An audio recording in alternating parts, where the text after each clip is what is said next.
Aujourd'hui, j'aimerais qu'on en parle d'un sujet vraiment sensible, très sensible. Le test d'ADN. Que pensez-vous du test d'ADN? Pensez-vous qu'il serait normal qu'on oblige un test d'ADN avant la signature de l'acte de naissance?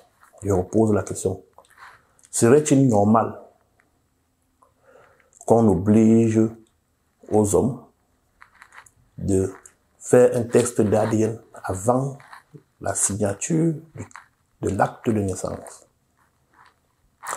Pourquoi?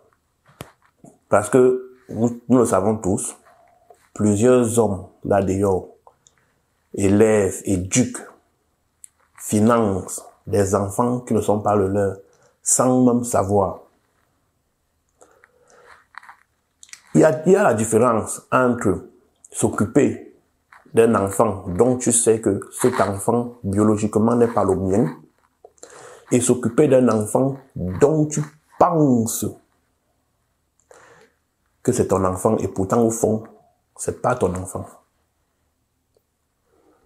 Je sais que les filles, les femmes vont venir aboyer parce que comme nous tous nous connaissons, ce sont des êtres humains qui n'acceptent jamais, qui ne reconnaissent jamais leur tort. Elles ne savent pas s'excuser, toujours en train de jouer à la victime. Ce sont des manipulatrices patentées. Mais il y en a, quand on dit ce sont, on dit la majorité, pas toutes. Il y en a qui n'ont aucun problème. Il y en a qui le font même pour rassurer l'homme. Donc, serait-il normal de rendre le test d'ADN obligatoire avant la signature de l'acte de naissance? Je dirais oui. Pourquoi oui? Plusieurs raisons. S'il faut parler de la raison traditionnelle en tant qu'Africains, nous savons tous que dans toute communauté, village ou bien pays, il y a souvent des traditions, des cultures, qu'on fait, des rites qu'on fait lorsqu'il y a décès, lorsqu'il y a accouchement, lorsqu'il y a, bref, manifestation, funérailles. Et maintenant, imagine un seul instant qu'un enfant qui vient d'une autre tribu, d'un autre village, d'une autre maison même, c'est la maison voisine du village, qui vient dans une maison où il n'a aucun lien naturel, et il vient là-bas, se retrouve en train de pratiquer la culture d'une maison dont il n'a rien à voir. Cet enfant demain peut se retrouver, bref, nous connaissons tous comment est-ce que ça finit généralement. Bon, généralement, on se retrouve avec un corps. Mais le pire dans tout ça, c'est que plusieurs femmes le savent. Elles savent pourquoi est-ce que l'enfant est tombé. Elles savent pourquoi est-ce que l'enfant a attrapé cette maladie.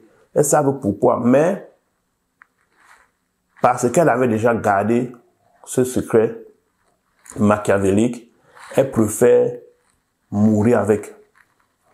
Mais par contre, si à l'accouchement, l'homme avait fait un test d'ADN avant de signer, avant de mettre son nom sur l'acte de naissance, il ne serait pas, on n'en serait pas arrivé là.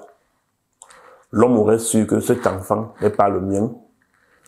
Soit il aurait décidé de garder l'enfant dans sa maison, mais le jour des traditions, on n'allait pas impliquer l'enfant. Plusieurs femmes, vous allez voir, plusieurs mamans, là d'ailleurs, quand elles vont dans des funérailles ou bien les manifestations traditionnelles de leur mari avec les enfants, vous allez constater, la majorité, elles ont toujours un enfant que, pour rien du tout, on va l'envoyer aller acheter quelque chose au moment des traditions, au moment des cérémonies. On va lui demander d'aller faire quelque chose. Tout ça pourquoi? Parce qu'elles savent que si l'enfant là tente d'entrer dans cette concession, il risque de sortir différent. Il risque de ne plus être la même personne. Donc, elle va envoyer l'enfant ailleurs. Mais l'enfant ne saura pas. Il faut être un initié pour comprendre.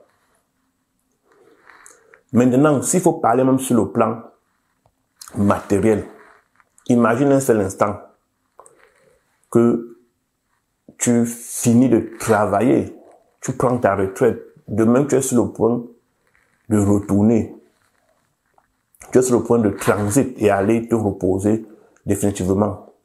Et que tout l'argent que tu as travaillé, tu le remets entre les mains d'un enfant qui, biologiquement, n'a rien à voir avec toi, n'a rien à voir avec ta lignée familiale.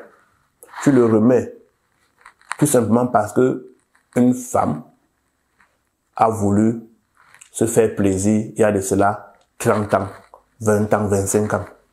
Toi, tu deviens une victime de sa bêtise.